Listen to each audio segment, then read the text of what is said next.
Back.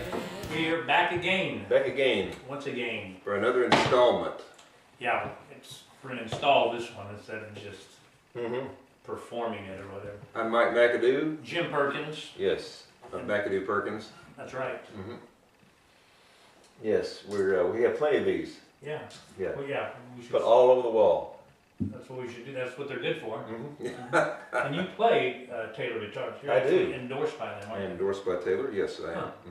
Pretty cool. Yeah, this summer again, I've been invited back to the Chet Atkins Appreciation Society convention in Nashville. I'll be playing sometime between July 11th and the 14th, be on the main stage, so that's pretty exciting. That's a big deal too. That's and for people who don't know, that's people who are huge fans of Chet Atkins and his style of picking, which is unique, which is the same thing that Yeah. you play, finger style picking. I was taught by a guitarist by the name of Doyle Dykes, who's pretty well known there. If you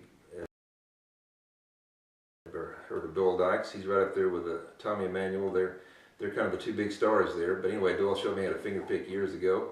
And you know, we were talking about in one of the earlier episodes about the trip to Nashville one time. We got to hang out backstage with some of the guys. At the Grand Ole Opry. Yeah, one of the guys that was on in the house band, of course, Leon Rhodes was there. Right. You know, I got to meet him. Awesome guitar player. Awesome guitar player. He just passed away, bless his heart, about 6 months ago or so.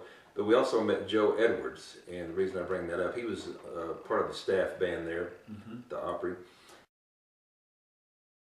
And he was at the Chet convention. I don't know if he goes. Last year was my first year, so I was kind of a newbie. But I did see where he played there. Didn't get to catch his performance, but yeah, Awesome, yeah. he plays the Chet Atkins finger style too. Hey, do you remember you had a friend? Of course, we had our buddy Randy McConnell, who plays here in Branson, with Pierce Arrow. He was with us on the Nashville trip. This was what year was this? It was January or February of '91. 91. And we had just formed, you, me, and Randy formed Dealer's Choice Publishing, which we still have. Yeah. And we went down there to pitch a bunch of songs. Yeah, we went down there and had a good time, and a lot of the older stars had passed away, but we ran in and talked with Roy Acuff. Yeah. And you probably got a little story about that. And then we saw Bill Monroe. Yep. And you spoke with him, and kind of a funny story, kind of funny. It wouldn't be funny if you were little Jimmy Dickens, but it was kind of funny to tell that story. I'm gonna let you tell it. Yeah, our friend Bill Kaufman, who I used to write songs with in Kansas, he had came down and met us there, and we all kind of, once you're backstage, you can sit in the green room, or you're allowed to go anywhere to the dressing rooms, and if the door is open, you're allowed to say hi. If it's closed, you're not supposed to knock or anything.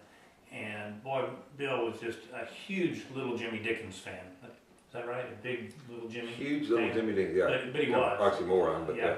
As we all both are too. But not oxymoron. The moron part. Yeah. Oh. So he, that's the only person he wanted to meet. Ricky Skaggs was there, and Hank Snow, and Sharon White, his wife, and the Whites were there, yeah.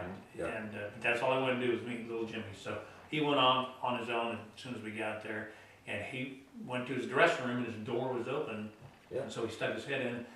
And a few years before he died, well, quite a few years before that, little Jimmy had a car wreck, and so he had his neck fused. Yeah. So when he turned, he had to turn his whole body. Yeah. And so he was sitting up on I was going to say high chair, it wasn't a high chair, but it was a tall chair to do his makeup, and he was kind of doing his own makeup, and he was sitting there at his makeup table with the mirror, and Bill stuck his head in, and he lost it. He couldn't think or anything, and stuttered, and he said, hey, little Jimmy, how you doing? He goes, excuse me? He goes, how you doing, Shorty? Oh, no. And little Jimmy had a nickname, which was Tater. Yeah. Which everybody had an old song called "Take a Cold Tater and Wait." Right.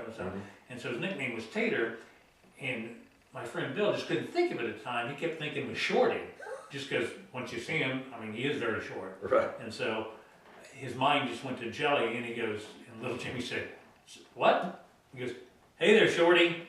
He thought he was being cool, calling him "Hey Tater," you know. Yeah. He goes, "What did you say to me, boy?" And he said, "Hey, Shorty. I mean, that's your nickname, right?" And boy, little Jimmy was mad. His face turned all red. And he goes, "No, it ain't Shorty, it's Tater." Tater. And he goes, "Oh my God, I'm so nervous to meet you. You're my favorite country music star, and I just got nervous. I didn't mean that, I promise." And little Jimmy says, "Oh, that's okay. I am kind of short."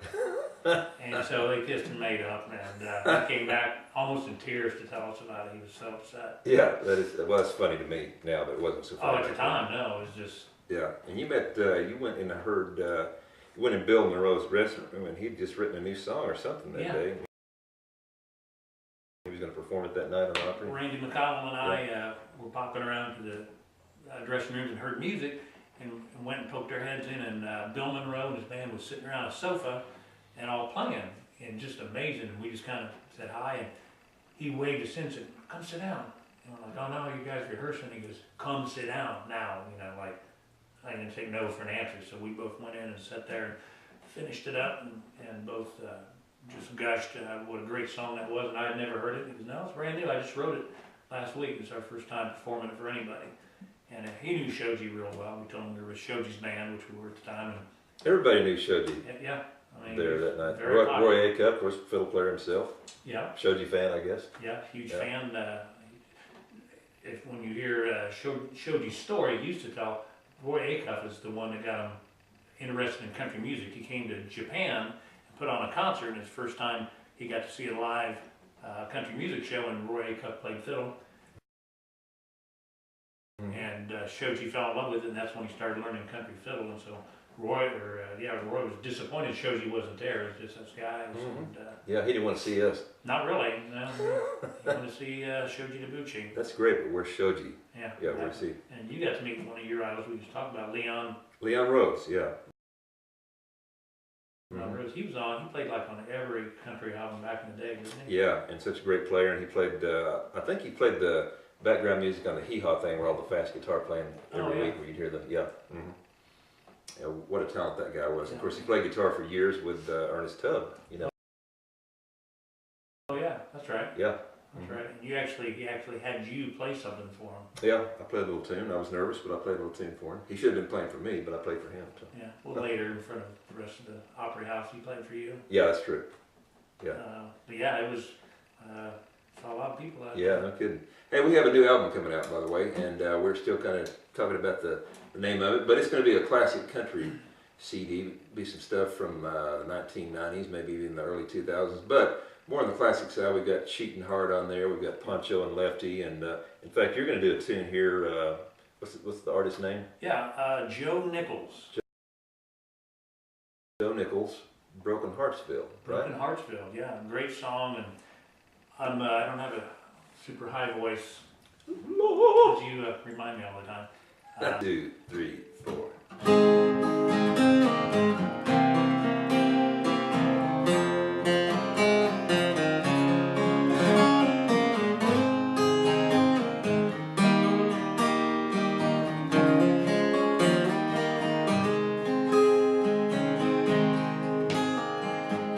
He wore that cowboy hat to cover up his horn.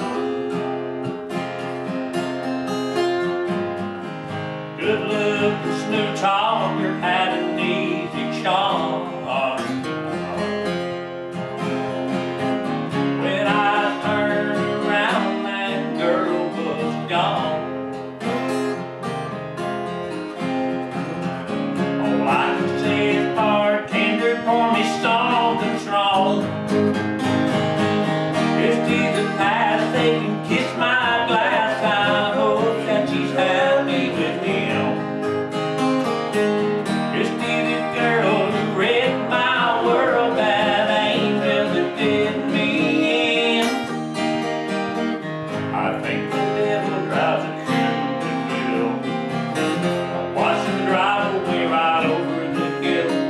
Not against her will, I've got time to kill. Down in Broken Heartsville. Down in Broken Heartsville.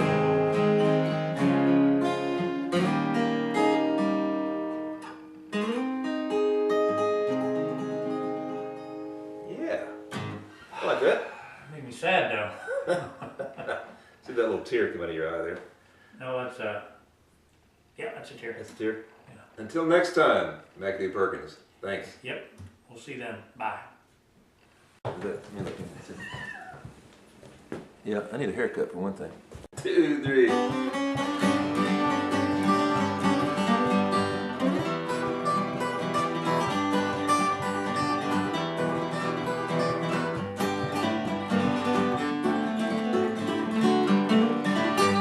You know, I've mainly just played guitar for a living about the last 40 years, but I did have one other job when I went down to Florida. You probably didn't know this. I think we might have known each other then. I just wasn't in touch with you, but I worked at an orange juice factory. I didn't know that. Yeah, in Florida. How'd that go? Well, I'm kind of embarrassed to say after about 3 months I got fired. I just couldn't concentrate.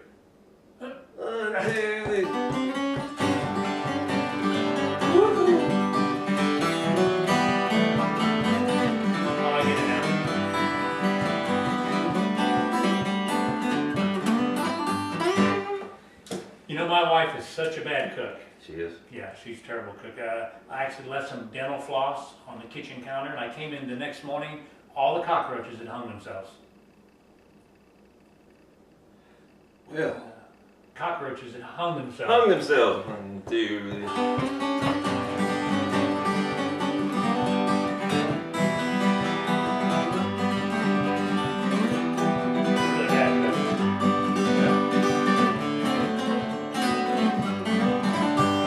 So, this was a long time ago. A hearse, it was a super hot day. It was like in the summertime. This hearse was trying to get up this hill to the cemetery. And this is back when nobody had air conditioning in town. And even the pharmacy had the little fan going on. You know, they had their door open. And all of a sudden, the door to this hearse came open. And this casket goes bouncing down into town and even into the drugstore and up to the counter, and all of a sudden the lid pops open and this guy pops out and says, "Excuse me, got anything to stop this coughing?" 2, 3.